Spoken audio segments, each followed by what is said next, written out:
30년 경력의 프랑스 베테랑 성우가 외쳤습니다. 한국어는 그저 과장된 감정의 언어일 뿐입니다. 파리 방송국의 한 토론회에서 시작된 문화전쟁. 우리 프랑스어가 세계 최고입니다. 한국어 같은 이국적 유행은 곧 사라질 겁니다. 그런데 단 하나의 한국어 문장을 들은 후 모든 것이 뒤바뀌었습니다. 가장 강력한 비판자가 카메라 앞에서 눈물을 흘리며 고백했습니다. 제가 완전히 틀렸습니다. 무엇이 오만한 프랑스 엘리트의 마음을 이렇게 무너뜨렸을까요? 그 충격적인 이야기 지금 시작합니다. 안녕하세요. 저는 파리에서 30년째 성우로 일하고 있는 마르셀 듀몽입니다. 여러분이 텔레비전에서 보시는 다큐멘터리나 영화 더빙에서 제 목소리를 들어보셨을지도 모르겠네요. 이런 제 인생이 단 한마디의 한국어 문장으로 완전히 바뀌게 될 줄은 정말 아무도 생각지 못했습니다. 그날도 평범한 더빙 작업일이었어요. 파리 외곽에 있는 방음 처리된 작은 스튜디오에서 재난 현장을 담은 다큐멘터리를 녹음하고 있었죠. 무거운 헤드폰을 귀에 얹고 마이크 앞에 앉아 있었어요. 빨간 녹음 중 사인이 깜빡이고 있었고 스크린에서는 무너진 건물 속에서 구조대원들이 사투를 벌이는 모습이 흘러나오고 있었습니다. 창밖에서는 가을비가 내리고 있었고 스튜디오 안은 차가웠어요. 대본을 읽으며 담담하게 독일어에서 프랑스어로 옮기는 일상적인 작업이었죠. 스크린 속 사람들은 대부분 지친 표정이었고 그들의 목소리에는 절망과 희망이 뒤섞여 있었어요. 그런데 한 한국 구조대원의 인터뷰 장면이 화면에 뜨면서 상황이 달라졌어요. 괜찮아요. 다 괜찮을 거예요. 절대 포기하지 않겠습니다. 첫 테이크를 녹음했는데 디렉터가 고개를 저었죠. 마르셀, 괜찮아요? 오늘따라 집중력이 떨어지네요. 저는 원어 그대로 들려줄 수 있냐고 요청했습니다. 영상을 다시 재생하는 순간 그 목소리가 제 귀를 파고들었어요. 129시간 연속 구조 작업으로 지친 상황에서도 그 말투에는 이상한 따뜻함이 묻어 있었어요. 먼지와 땀으로 뒤덮인 얼굴에서도 위로하는 듯한 온기가 느껴졌죠. 그 목소리에는 굳은 의지와 부드러움이 공존하고 있었어요. 재난 현장의 참혹함 속에서도 희망을 놓지 않는 그 한국어 문장의 힘은 정말 강렬했습니다. 30년 경력의 프로가 이렇게 동요된 적은 처음이었어요. 그동안 기술적 완벽함만 추구해온 저에게 그 언어와 목소리는 충격적인 발견이었습니다. 지하철을 타고 집으로 향하는 내내 그 문장을 계속 떠올리고 있었어요. 완벽주의자로 알려진 제가 지하철에서 외국어 발음을 중얼거리고 있었으니 정말 30년 만에 처음 있는 일이었죠. 아내를 잃은 후 딸 엘로디와 단둘이 살면서 감정 표현이 서툴러졌는데 그 낯선 한국어의 따뜻함이 묘한 위로가 되고 있었어요. 저녁 식사 시간 딸과 마주 앉아 오늘 있었던 일을 생각하며 파스타를 뒤적이고 있었죠. 갑자기 제 생각이 입 밖으로 튀어나왔어요. 한국어 끝소리가 정말 따뜻하더라. 무심코 내뱉은 말이었는데 엘로디의 눈이 반짝였어요. 저도 모르게 그 구조대원의 말투를 흉내내고 있었죠. 엘로디는 파스타를 먹다 말고 휴대폰을 꺼냈어요. 아빠, 이거 봐요. 2025년 문화체육관광부에서 발표한 한류 실태 조사 결과였는데 전 세계 한국어 호감도가 무려 75.4%에 달한다는 내용이었어요. 아빠만 느낀 게 아니에요. 요즘 전 세계가 그래요. 엘로디가 신이 나서 말했어요. 한국어가 영어, 스페인어, 프랑스어 다음으로 선호도가 높다니 정말 놀라웠어요.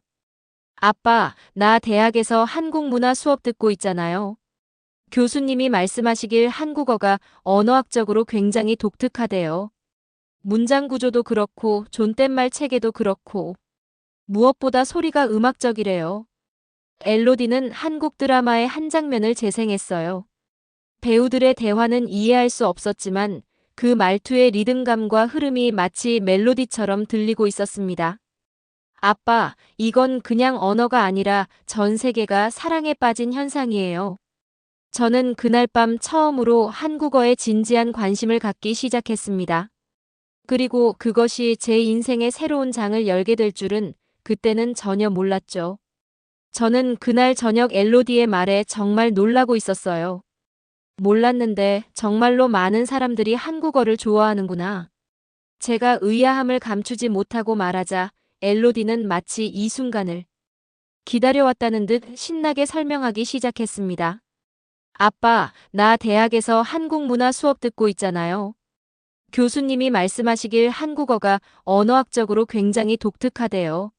문장 구조도 그렇고 존댓말 체계도 그렇고 무엇보다 소리가 음악적이래요. 엘로디의 열정적인 설명에 저도 모르게 미소를 짓고 있었죠. 딸은 휴대폰을 더 열심히 조작하더니 한국 드라마의 한 장면을 재생했어요. 배우들이 나누는 대화는 정확히 이해할 수 없었지만 그 말투에서 느껴지는 리듬감과 흐름이 마치 작은 멜로디처럼 들리고 있었습니다. 문장 끝에 억양이 오르락 내리락 하는 모습이 마치 물결치는 듯 했어요. 음성학적으로 뭐가 다른 걸까? 성우로서의 직업적 호기심이 발동하고 있었죠. 엘로디는 또 다른 영상을 보여주었어요. 한국의 언어학 교수가 한국어의 음성적 특징을 설명하는 영상이었습니다. 그러던 중 엘로디가 갑자기 아빠, 내가 아빠의 한국어 선생님이 되어줄게요. 라고 제안했어요. 딸의 제안에 피식 웃음이 나왔지만 마음 한편으로는 이상한 호기심이 일고 있었습니다. 오늘 스튜디오에서 느꼈던 그 특별한 감각을 더 깊이 이해하고 싶다는 생각이 들고 있었죠. 안녕하세요. 엘로디가 첫 한국어 인사를 가르쳐 주었어요. 저는 그 발음을 따라하며 묘한 설렘을 느끼고 있었습니다. 몇 주가 지나고 저는 파리방송협회의 연례 성우 세미나에 참석하게 되었어요. 매년 성우들이 모여 새로운 기술과 경험을 나누는 자리였죠. 올해는 특별히 감정 전달 언어라는 주제로 발표를 준비하게 되었습니다. 30년 경력의 베테랑 성우로서 제게도 발표 기회가 주어졌고 문득 한국어에 대한 제 경험이 떠올랐어요. 발표 준비를 위해 엘로디에게 도움을 청했습니다. 재난 당시 한국 구조대 인터뷰 영상과 제가 더빙했던 녹음본을 비교 분석하기로 했죠. 세미나 당일 파리 컨벤션 센터의 강연장은 프랑스 전역에서 모인 성우들로 가득 차 있었어요. 무대에 올라 깊은 숨을 들이마시고 발표를 시작했습니다. 한국 구조대 인터뷰를 더빙하면서 느낀 건 한국어는 말끝의 떨림으로 사람을 품는다는 것이었습니다. 청중의 표정이 의아해지고 있었어요. 대부분이 전문적인 기술이나 새로운 장비에 대한 이야기를 기대했을 텐데 한 언어의 감성적 측면을 이야기하는 것이 의외였을 겁니다. 제가 준비해온 영상을 재생했고 지진 현장에서 피해자를 구조하는 한국 구조대원의 모습과 그의 인터뷰가 흘러나왔어요. 그리고 제가 더빙한 프랑스어 버전을 차례로 들려주고 있었죠. 같은 내용이지만 어딘가 결정적으로 다른 무언가가 있었습니다.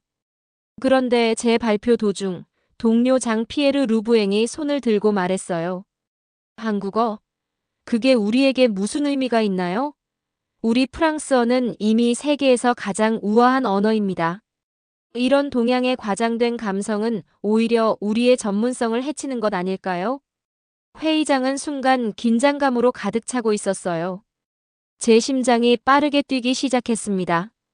잠시 침묵이 흐른 후 젊은 성우 마티유가 자리에서 일어났어요. 저는 마르셀 씨의 의견에 동의합니다. 그동안 우리는 너무 형식에만 집중해왔어요. 감정이 담긴 목소리, 진정한 소통. 이것이야말로 우리가 추구해야 할 방향 아닐까요? 회의장은 두 편으로 나뉘고 있었습니다. 전통적 기술을 고수하려는 이들과 새로운 감성적 접근에 매료된 이들 사이에 열띤 토론이 이어지고 있었어요. 장 피에르는 계속해서 반론을 제기했습니다. 우리는 수백 년간 완성된 프랑스어의 아름다움을 지켜왔습니다. 이런 일시적 유행에 흔들려서는 안 됩니다. 세미나가 끝난 후 여러 동료들이 다가와 축하와 감사의 말을 전했어요. 프랑스 최대 방송사의 음성 디렉터는 제게 특별 프로젝트를 제안하기도 했습니다. 감정을 담은 목소리가 필요한 작업이 있는데 성우님의 새로운 접근법이 완벽할 것 같아요. 그날 밤 호텔방에 누워 천장을 바라보며 생각하고 있었어요. 한 외국어를 접한 것이 어떻게 내 직업관, 나아가 인생관까지 바꿀 수 있었는지 놀라웠죠. 하지만 장피에르의 반론도 완전히 무시할 수는 없었습니다. 과연 이것이 일시적인 유행일까요? 아니면 진정한 변화의 시작일까요? 세미나 후 얼마 지나지 않아 저는 파리의 한 조용한 카페에서 커피를 마시며 다음 더빙 작업을 준비하고 있었어요. 햇살이 유리창을 통해 들어와 테이블 위에서 반짝이고 있었죠. 그때 우연히 옆 테이블에 앉아있던 여성과 눈이 마주쳤습니다. 혹시 마르셀 뒤몽 아니신가요? 지난 세미나에서 한국어에 관한 발표를 하셨던. 그녀는 클레르 르블랑이라고 자신을 소개했어요. 프랑스어, 영어, 한국어에 능통한 다국어 통역사였습니다. 커피 한 잔을 앞에 두고 그녀는 놀라운 이야기를 들려주기 시작했어요. 마르셀 씨, 프랑스와 한국은 특별한 관계가 있다는 거 알고 계셨나요? 클레르는 태블릿을 꺼내 사진들을 보여주고 있었어요. 2023년 대지진 당시 한국 구조대가 프랑스에 도착해서 129시간 동안 쉬지 않고 활동한 모습, 그리고 그 이후 프랑스에서 한국어 학습자가 250%나 증가했다는 통계까지. 프랑스인들에게 한국은 단순한 외국이 아니에요. 위기 때 도움을 준 진정한 친구입니다. 그녀의 말에 가슴이 따뜻해지고 있었어요. 클레르는 커피를 한 모금 마시더니 이야기를 계속했습니다. 저는 한국 드라마 번역 일도 하고 있어요. 요즘 프랑스에서 한국 드라마 인기가 정말 대단하거든요. 사람들이 보면서 이거 완전 우리 이야기 같다고들 말해요.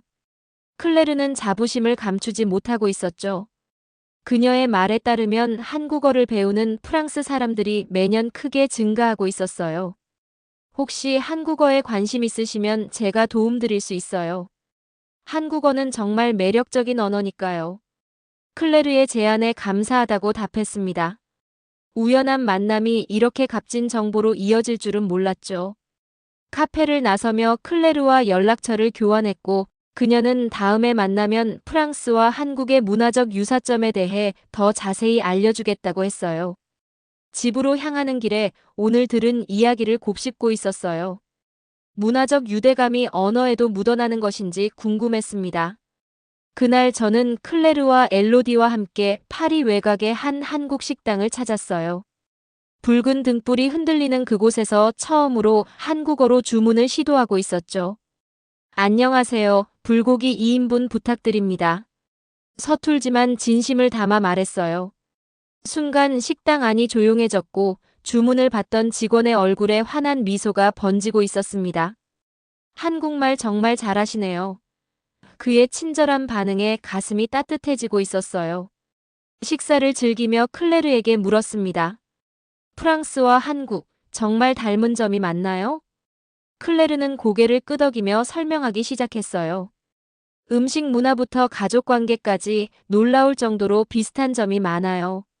예를 들어, 우리처럼 한국도 식사 예절을 중요시하고 어른 공경하는 문화가 강하죠.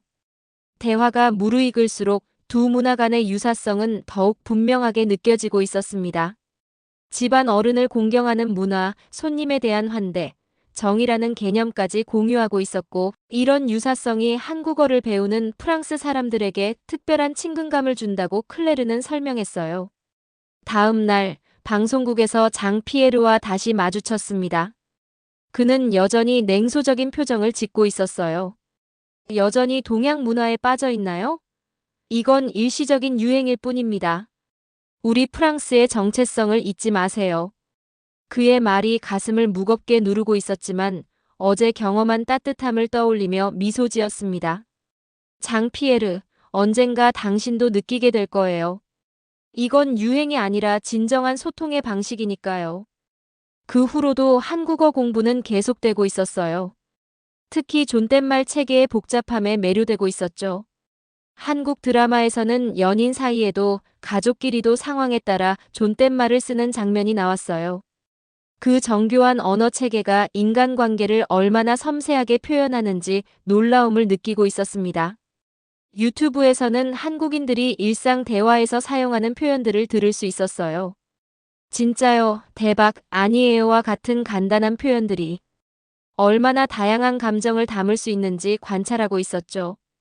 같은 단어라도 억양에 따라 기쁨, 놀람, 실망, 의심 등 다양한 감정을 전달할 수 있었습니다. 어느 날 엘로디가 한국 예능 프로그램을 보여주었고 출연자들이 주고받는 재치 있는 말장난과 언어 유희를 보면서 깨달았어요. 한국어는 그저 의사소통의 도구가 아니라 문화, 감정, 관계를 담아내는 그릇이었죠. 그 안에 담긴 한국인들의 정서를 이해하게 될수록 처음 느꼈던 그 따뜻함의 근원에 조금씩 다가가는 느낌이 들고 있었습니다. 한국어와의 만남이 시작된 지 6개월이 지난 어느 날, 파리의 한 다큐멘터리 제작팀에서 특별한 제안이 들어왔어요. 한국어가 바꾼 성우의 인생이라는 주제의 다큐멘터리 작업이었습니다. 저는 망설임 없이 수락했죠. 다큐멘터리 촬영을 위해 스튜디오에 모였을 때 놀랍게도 장 피에르도 그곳에 있었어요. 그는 카메라 앞에서 이렇게 말하고 있었습니다. 처음에는 단순히 우리가 익숙한 언어와 문화만이 같이 있다고 생각했어요. 하지만 최근 제 딸이 한국 드라마에 푹 빠져서 매일 밤 시청하는 모습을 보게 되었죠. 호기심에 함께 몇 편을 봤는데 솔직히 말하면 이제는 한국어가 전달하는 감정의 진정성을 인정하지 않을 수 없게 되었습니다. 그의 변화된 모습을 보며 깊은 감동을 느끼고 있었어요. 가장 완고했던 비판자조차 마음을 열었다니 정말 놀라운 일이었습니다. 다큐멘터리는 제가 처음 한국 구조대원의 인터뷰에서 느낀 감동, 세미나에서의 열띤 토론, 그리고 일상 속에서 다시 찾은 따뜻한 소통의 순간들을 담아내고 있었어요. 여기에 장 피에르처럼 처음에는 부정적이었지만 점차 마음을 열게 된 사람들의 이야기도 함께 다루고 있었습니다. 촬영 중에 클레르가 흥미로운 통계를 가져왔어요. 이제 파리에만 15개의 한국어 학원이 생겼어요. 소르본 대학을 비롯한 7개 대학에서 한국어 정규 과정이 개설되었고요. 이건 단순한 유행이 아니라 문화적 현상이 되고 있어요. 다큐멘터리가 방영된 후 저는 더 많은 한국 관련 더빙 작업과 나레이션 의뢰를 받게 되었어요. 한국어의 리듬과 감성을 프랑스어로 옮기는 작업은 제게 새로운 도전이자 기쁨이 되고 있었습니다. 어느 날 저녁 엘로디와 함께 집에서 한국 영화를 보고 있었어요. 화면 속 배우들의 대화가 끝날 때마다 미묘하게 달라지는 억양, 그 안에 담긴 감정의 떨림이 이제는 조금씩 이해되고 있었습니다. 아빠, 정말 달라졌어요. 엘로디가 문득 말했어요. 엄마가 돌아가신 후 아빠 목소리에서 사라졌던 그 따뜻함이 돌아왔어요. 그 말에 울컥했습니다. 아내를 잃은 후 무의식적으로 감정을 억누르며 살아왔다는 것을 그제야 깨닫고 있었어요. 한국어가 제게 준 가장 큰 선물은 바로 이것이었습니다. 잃어버린 제 영혼의 온기를 되찾게 해준 거죠. 파리의 거리를 걸으며 생각하고 있었어요. 이제 곳곳에서 한국어 간판을 볼 수 있었고 카페에서는 한국 음악이 흘러나오고 있었습니다. 문화는 국경을 넘어 서로를 이해하게 만드는 다리가 되고 있었어요. 지금 제 책상 위에는 새로운 다큐멘터리 대본이 놓여 있습니다. 다음 주면 녹음을 시작해요. 이제 저는 단순히 말을 전달하는 것이 아니라 그 안에 담긴 감정과 이야기를 함께 전하고 있죠. 한국어의 따뜻한 끝소리가 제게 가르쳐 준 것처럼요. 지난주에는 파리 외곽에 새로 생긴 한국문화원 개원식에 초대받았어요. 그곳에서 한국 전통차를 마시며 클레르와 이야기를 나누고 있었죠. 이제 많은 프랑스 사람들이 한국어를 통해 새로운 세계를 발견하고 있어요. 클레르가 말했어요. 그리고 당신의 다큐멘터리가 큰 역할을 했죠. 저는 겸손하게 고개를 저었지만 마음속으로는 뿌듯함을 느끼고 있었습니다. 작은 변화가 이렇게 큰 파도를 만들어낼 줄은 몰랐으니까요. 지금 파리에서는 한국어 학습 열풍이 불고 있어요. 젊은이들은 물론이고 저처럼 중년의 직장인들도 퇴근 후 한국어 교실로 향하고 있죠. 언어를 통해 새로운 문화와 감성을 배우는 기쁨을 발견하고 있는 거예요. 엘로디는 지금 한국 유학을 준비하고 있습니다. 저는 가끔 딸과 함께 한국어로 간단한 대화를 나누며 즐거워하고 있어요. 서툴지만 그 안에 담긴 진심은 어떤 언어보다 강하게 전해지고 있죠. 한국어의 그 특별한 울림이 이제 파리의 골목골목을 깨우고 있어요.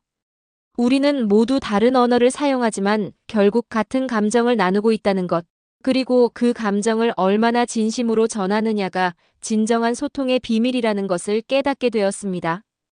가끔 스튜디오에서 녹음을 마치고 나올 때 그날 처음 들었던 한국 구조대원의 말이 생각나곤 해요.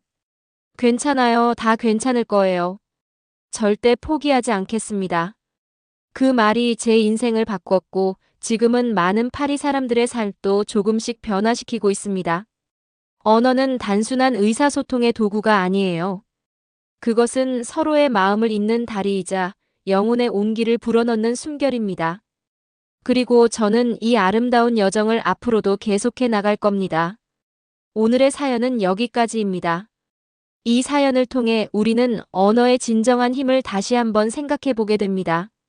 한국어는 단순한 의사소통 도구가 아닌 그 안에 우리의 문화와 정서, 그리고 온기를 담고 있는 소중한 유산입니다. 프랑스의 베테랑 성우가 한국어 한 문장에서 느낀 감동은 우리가 일상에서 무심코 사용하는 말 한마디가 얼마나 큰 힘을 가질 수 있는지 보여줍니다. 우리 모두는 때로 자신의 언어와 문화를 당연하게 여기곤 합니다. 하지만 멀리 떨어진 프랑스에서 한국어의 따뜻함이 한 사람의 인생을 변화시킨 이 이야기는 우리 한국어가 얼마나 특별한 가치를 지니고 있는지 새삼 깨닫게 해줍니다.